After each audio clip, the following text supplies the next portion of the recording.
Hey, Jeff from Become More Compelling here, and welcome to another episode of Compelling Combos. I am super excited that you're here. You look great, by the way. So our topic today, how to talk to anyone with confidence. It is so crucial, both in your career and your social life, to be able to talk to people with confidence. So today we're going to outline 5 different ways that you can talk to people with as much confidence as possible. And you're going to want to stick around to the end of the episode because I'm going to outline the biggest mistake people make when they're trying to be a more confident communicator. We'll also find out why I have a jar full of $1 bills. Let's dive in.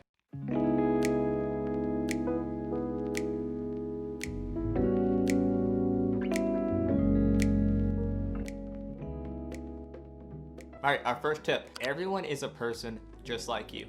So I've never actually shared this story publicly, but I'll share it with you. So about 15 years ago, I had a job where I was selling running shoes, and the governor of our state called up and he asked for us to order his specific shoe. It was a really particular kind of shoe. And I took the order. I didn't even know he was the governor till the end of the call, and I called him by his first name.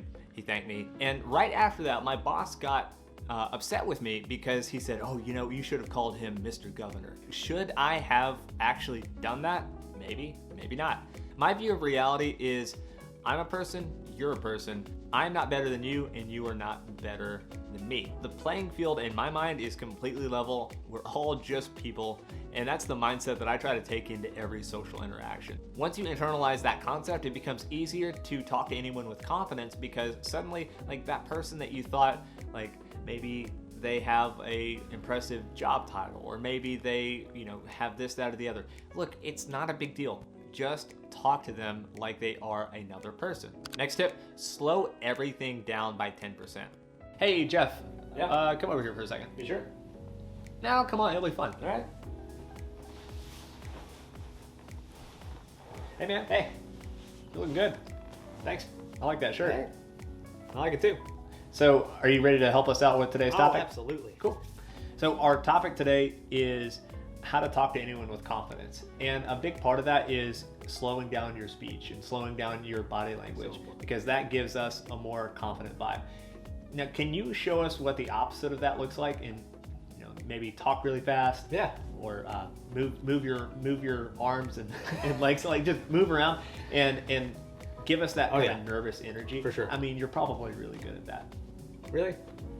Okay, so if I was speaking with really nervous energy, I would speak really fast. I wouldn't pause very much in my speech, and my hands are kind of jittery, and so everything I'm doing is really fast. Like I'm being really nervous.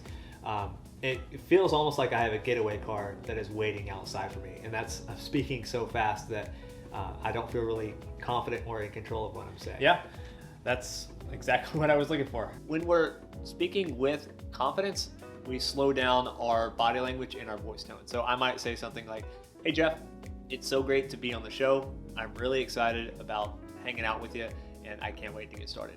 And being comfortable with those silences. The more comfortable we are with those silences and moving slower and just kind of slowing down by 10%, we become more confident and we appear more confident because we're in control of our body language and we're in control of our speech. Hey, thanks for hanging out with me. If you don't mind, I got to continue with the episode. Yeah, for sure. I mean, can you leave? Oh, okay. You want anything from the kitchen? No, I'm good. I don't need anything. Okay, next tip is make eye contact while speaking. So this can be a challenging one, but if you can pull it off and you can make this a habit, then it is extremely powerful. So a lot of folks are really good at making eye contact while they're listening. The other person's talking, you kind of nod your head and you're making eye contact. We break eye contact, we re-engage. But if you can make eye contact while speaking, then suddenly that becomes really powerful. So the next in-person conversation you have, try to make a little bit more eye contact while you speak. Here's what I do, because inevitably when I talk about eye contact, I get the folks that say, well, I don't want to be a psycho, or I don't want to come off as creepy. There seem to be all these imaginary rules about eye contact. Look, I'm going to break it down for you. It's super simple. This is what I do. So I make eye contact while speaking. The other person will eventually look away. It might be a half second, it might be 3 seconds, and they'll look away. And then I'll look away too. They might look over here and I'll keep talking, but I'll be able to tell in the side of my vision when they link back up with me and when they look back at my face. When they do that, I'll re-engage and then I'll just repeat and I'll make eye contact again. So I never end up coming off as creepy. I always make the right amount of eye contact. I think the only way you dive into like psycho territory or that creepy vibe is two things. One is if you don't break eye contact and they look away, then they look back and they realize like you've been staring at them the whole time. Maybe don't do that. Two is if you have that urban scowl, so that kind of resting sad face, the better play there is to be approachable when you're looking at someone. So I like the slight smile, and it is really, really subtle. There are folks out there like, I can't smile. It's like, come on, yes, you can smile. The slight smile gets the corners of the mouth and the corners of the eyes involved. So it might look something like this, where I kind of have this very slight smile. And what that communicates to the other person is, I'm warm, I'm here for this conversation, and I am happy where I am. There's no other place that I wish I could be. If you can adopt those two things, the slight smile and making eye contact while speaking, you will come across as much more confident, and you'll feel confident in here. And that is really the most important part. For more on correcting the kind of resting bitch face, I've got a link somewhere that I'll link to a video I did where I break it down even more. Mastering outcome independence. So there's a phrase in negotiation, and it goes something like this: the person who cares the least wins. So I'm not a huge fan of breaking down social interactions in terms of wins or losses. I don't really like that, but there is a grain of truth there that we can learn something from. So one of the biggest mistakes I see people make when they're trying to be more confident and trying to talk to people with confidence is they place a lot of importance on any given social outcome.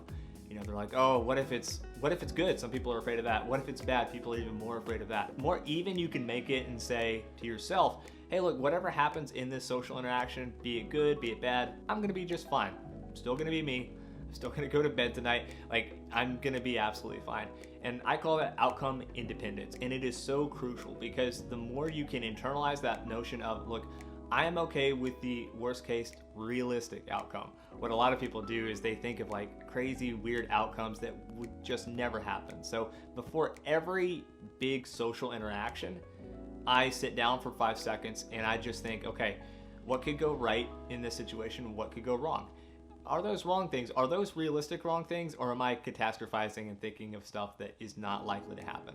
And when I boil it down and think of like the realistic outcomes, like, oh, maybe people don't get my joke. Maybe I do something awkward. I can handle that. Like, that is not that big a deal. And I know at the end of the day, I'm gonna be just fine. So if you can practice outcome independence and being okay with the realistic negative outcomes that honestly don't hardly ever happen, then you're going to be set up for success and you are going to be able to talk to people with more confidence. All right, you hung around to the end. This is our final tip. This is the biggest mistake that I see people make when they're trying to talk to people with confidence, and that is using confidence-killing phrases. So have you ever been on like a Zoom meeting or you've been somewhere and someone has said something and then they follow it up with, does that make sense? Or if they're making a request, they say, oh, I just wanted to, or maybe they apologize for no reason.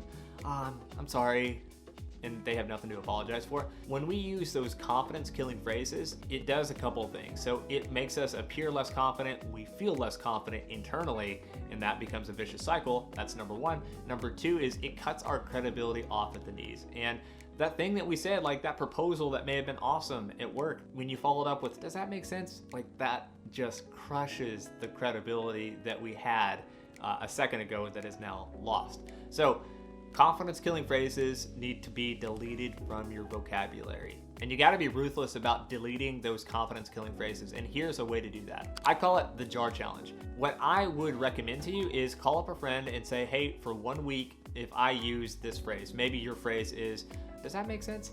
Every time you use that phrase, you have to take $1 and put it in the jar. Does that make sense? Does that make sense?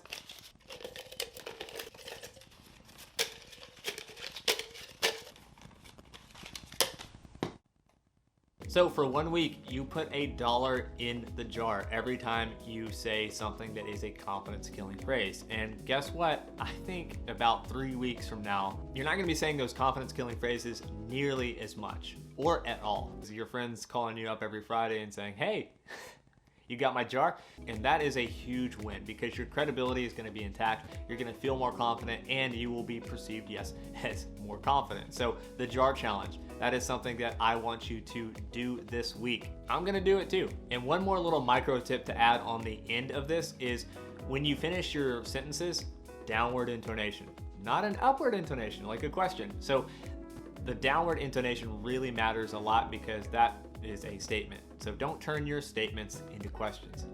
In the comments below, let me know what your confidence killing phrase is.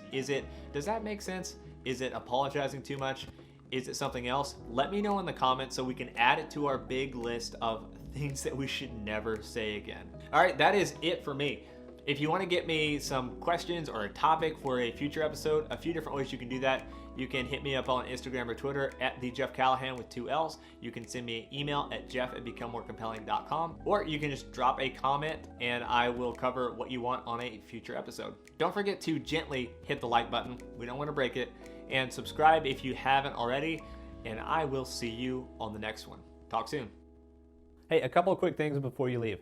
One, I've got a subscribe button over here. If you like this video and you don't want to miss out on a future video, hit that subscribe button. Two, if you like this video, hit the like button. That helps other awesome people like you find it. And three, leave a comment if you have any feedback for me or if you have a topic or suggestion that you want me to cover in a future video. Thanks.